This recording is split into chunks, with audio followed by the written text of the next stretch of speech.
जैसे सारनाथ आए, Sarnath is the Lord Buddha का बर्थ प्लेस, मतलब जन्म स्थली है बुद्धिज्म का।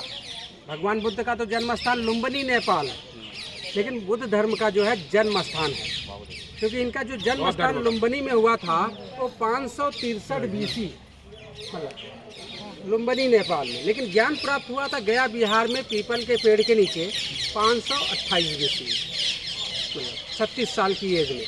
जब ज्ञान प्राप्त करने के बाद वो 5 शिष्यों को, उनके जो मित्र थे, 5 परम मित्रों को भगवान बुद्ध ने यहाँ पहला उपदेश दिया था, जिसका नाम था धम्म चक्र प्रवर्तन सूत्र।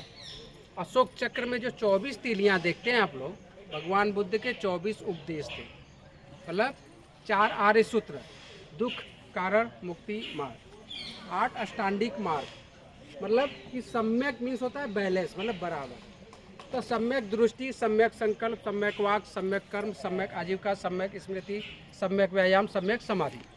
लेकिन 10 सील आदमी के जीवन में सुख दुख कर्म भोग विलास, मतलब सभी चीज़ें हैं। जैसे बच्चा जन्म लेता है, जवान होता है, बुढ़ापा आता है, फिर निर्वाण होता है, शरीर को त्याग देता है, अच्छे कर्म करते हैं। लेकिन 2 यतियों का त्याग, मतलब आदमी को बैलेंस बना करके जीने का मार्ग, कि मतलब गलत चीज़ों को छोड़ करके अच्छी चीज़ों को अपनाना। लेकिन भगवान बुद्ध का जो है जाने के 200 साल बाद, मतलब कुशीनगर में तो इनका महापरिनिर्वाण के बाद, तो कलिंगा युद्ध के बाद जो देवानाम प्रिया प्रियदर्शी, जिसे सम्राट अशोका कहते हैं, कलिंगा का राजा पद्मानंद के साथ जब युद्ध हुआ तो उसने आत्मग्लानि महसूस किया सम्राट अशोका ने, तो बौद्ध धर्म को एक्सेप्ट किया। तो उन्होंने भगवान बुद्ध की अस्थियां जो थी वो कुशीनगर से लेकर के राख जो है, तो पहला स्तूपा बौद्ध धर्म का प्रचार करने के लिए, हीनयान के लिए, जो भगवान बुद्ध मूर्ति पूजा नहीं करते थे, तो उनके लिए ऐसा ही स्तूपा का निर्माण किया उड़ीसा धवलगिरी। सेकंड स्तूपा बनाया सांची स्तूप MP में, सारनाथ में धम्मेक स्तूप। हाँ, जो स्तूपा बनाते हैं मतलब को भगवान बुद्ध की अस्थियां उसके नीचे रख करके समाधि स्थल। तो हीनयान के लोग मूर्ति पूजा नहीं करते हैं, तो इसके सामने पार्क में 4 घंटा 5 घंटा बैठकर लोग मेडिटेशन ध्यान करते हैं। और जो महायान, उनके जाने के बाद लोग सोचने लगे कि भगवान बुद्ध कैसे दिखते, क्या रूप है, मूर्ति बनाए, मतलब गंधार मॉडल का, तो उनके हेड पर देखेंगे अलग अलग मॉडल।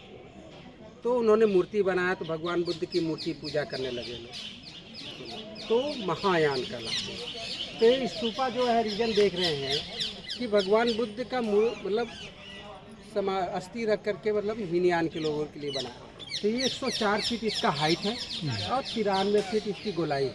ये पूरी तरह से सॉलिड है, कोई खिड़की दरवाजा नहीं है। अंदर क्या है? अंदर कुछ नहीं, अंदर कुछ भी नहीं, सिर्फ भगवान बुद्ध की अस्थि रख करके बॉक्स में पूरा सॉलिड बना। सॉलिड है, हॉलो नहीं है, खोखला नहीं है, कोई खिड़की दरवाजा नहीं, खोखला भी नहीं है। नहीं, सफाई के लिए कभी तो कोई जाता कुछ भी सफाई, जब खोखला है ही नहीं, सफाई कहाँ? पूरा सॉलिड है। अच्छा, इस पे जो देख रहे कार्विंग जो है ना, देख रहा डिजाइन, ये 5वीं शताब्दी, मतलब जिससे कि अपना सम्राट अशोका के समय, फिर कुषाण काल ईस्वी के समय स्टार्टिंग में, फिर 5वीं शताब्दी स्वर्णिम काल जो है अपना, जो सोने गुप्त काल, तो उस समय का कार्विंग ने जो डिजाइन देख रहे हैं ना, ये चारों तरफ था। ये वाला पूरा निर्माण उस समय हुआ नहीं सर, गुप्त काल लास्ट में कंप्लीट हुआ है, 5वीं शताब्दी। अंदर इसमें पूरा स्पेस खाली होगा? नहीं, पूरा पत्थर ही भरा हुआ है, इसलिए सॉलिड मैंने बताया, ठोस मतलब सॉलिड। तो इसमें अंदर कुछ नहीं, खोखला रहता दीदी, सुनिए एक मिनट, खोखला रहता तो इतनी बारिश होती है तो वहाँ हर चीज़ कब तक गिर गया होता। ये ऊपर भी सॉलिड है। हाँ, पूरा भरा हुआ है एकदम, पूरा ऊपर से। ईंट जो है ना, आप लोग हम लोग समझते हैं मिट्टी वाली जो ईंट है ना, वो ईंट नहीं है, टेराकोटा वाला ईंट जानते हैं, टेराकोटा वो है।